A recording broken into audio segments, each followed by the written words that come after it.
نے اپنی پوری زندگی ایک اولاد کی تمنا میں گزار دی ہو اور جب بڑھاپے میں بیٹا نصیب ہو تو کچھ وقت بعد اسی بیٹے کو قربان کرنے کا حکم مل جائے۔ سن کر ہی رونگٹے کھڑے ہو جاتے ہیں نا، مطلب یہ تصور ہی بہت دل دہلانے والا ہے۔ بالکل، اور آج کے اس گہرے تجزیے کا مقصد یہی ہے۔ ہم حضرت ابراہیم اور حضرت اسماعیل کی اس عظیم قربانی کی گہرائی میں جائیں گے کہ آخر ایک باپ اس انتہائی مشکل فیصلے پر کیسے راضی ہو گیا۔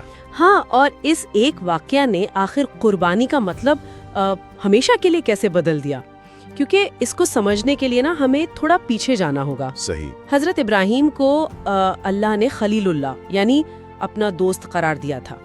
انہوں نے سالوں تک دعا کی، تب جا کر انہیں حضرت اسماعیل جیسا بیٹا ملا، اور پھر ایک رات انہیں خواب آتا ہے جس میں وہ اپنے ہی بیٹے کو ذبح کر رہے ہیں۔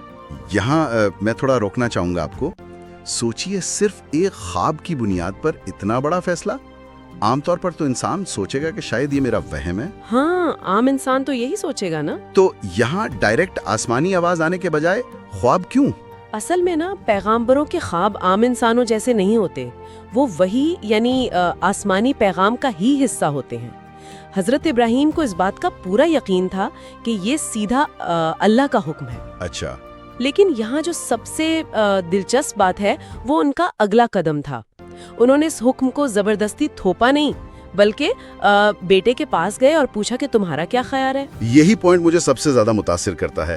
اگر ہم اس دور کے معاشرے کو دیکھیں تو باپ کا رتبہ ایک عامر جیسا، بالکل ایک عامل جیسا ہی ہوتا تھا وہاں۔ ہاں، تو ایک باپ اور بیٹے کے درمیان ایسی کھلی گفتگو اس زمانے کے حساب سے بہت انقلابی لگتی ہے، اور خاص طور پر جو مرد حضرات ہیں، جو باپ ہیں، ان کے لیے اس میں ایک بہت بڑا سبق ہے۔ ہاں، مردوں کے لیے یہ واقعی ایک بہترین مثال ہے۔ ایک مضبوط رشتہ حکم چلانے سے نہیں بلکہ فیصلوں میں شامل کرنے سے بنتا ہے۔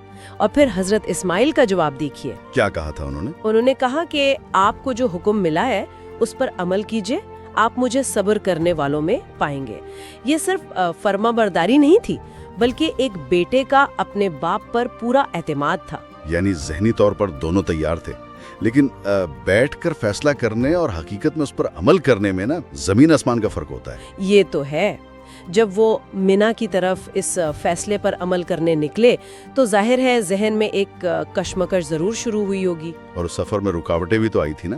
ہاں، روایات کے مطابق راستے میں شیطان نے انہیں روکنے کی پوری کوشش کی، باپ کے جذبات کو ابھارنے کی اور وسوسے ڈالنے کی کوشش کی گئی، لیکن حضرت ابراہیم نے ان وسوسوں کو پتھر مار کر بھگایا۔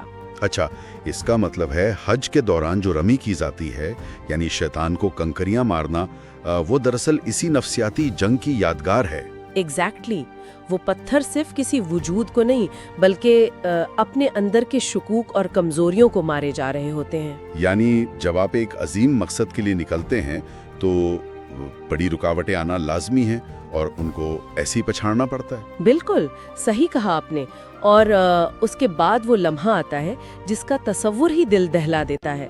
حضرت ابراہیم اپنے بیٹے کو زمین پر لٹا دیتے ہیں تاکہ چہرہ دیکھ کر محبت آڑے نہ آئے۔ یا اللہ، پھر کیا ہوا؟ چھری چلانے ہی والے ہوتے ہیں کہ اللہ کی آواز آتی ہے، اے ابراہیم، تم نے اپنا خواب سچ کر دکھایا، اور فدیے کے طور پر جنت سے ایک دمبا بھیج دیا جاتا ہے۔ تو یہاں میرا وہ سوال آتا ہے جو ہم نے شروع میں سوچا تھا، اگر آخر میں دمبا ہی ذبح ہونا تھا تو کیا اس پورے امتحان کا مقصد کسی کی جان لینا ہرگز نہیں تھا؟ ہرگز نہیں، اور یہی وہ مقام ہے جہاں قربانی کا تصور ہمیشہ کے لیے بدل گیا۔ اس دور میں دیوتاؤں کو خوش کرنے کے لیے انسانوں کی بھینٹ چڑھانا عام تھا۔ ہاں، قدیم تہذیبوں میں تو یہ عام رواج تھا۔ اس واقعے نے نہ اس ڈراؤنی رسم کو ختم کر دیا اور بتایا کہ خدا کو انسان کا خون نہیں چاہیے۔ سورہ الحج میں واضح ہے کہ اللہ کو جانوروں کا گوشت یا خون نہیں پہنچتا بلکہ صرف تقویٰ پہنچتا ہے۔ لیکن اس نفسیاتی پہلو کو تھوڑا اور کھولتے ہیں۔ ایک جانور کو ذبح کرنے سے تقویٰ یا اپنی انا کیسے قربان ہوتی ہے؟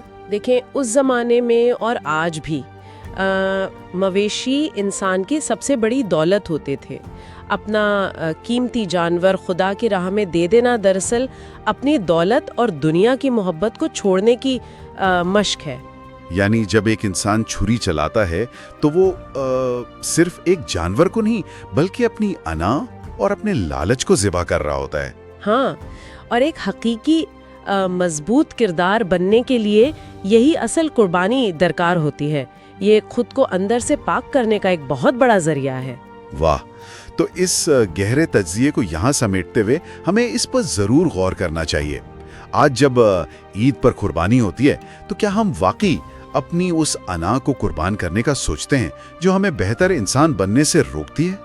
بہت گہرا سوال ہے یہ۔ یا پھر یہ محض گوشت تقسیم کرنے کی ایک روایت بن کر رہ گئی ہے؟ یہ ایک ایسی سوچ ہے جس پر ہم سب کو خود احتسابی کرنی چاہیے۔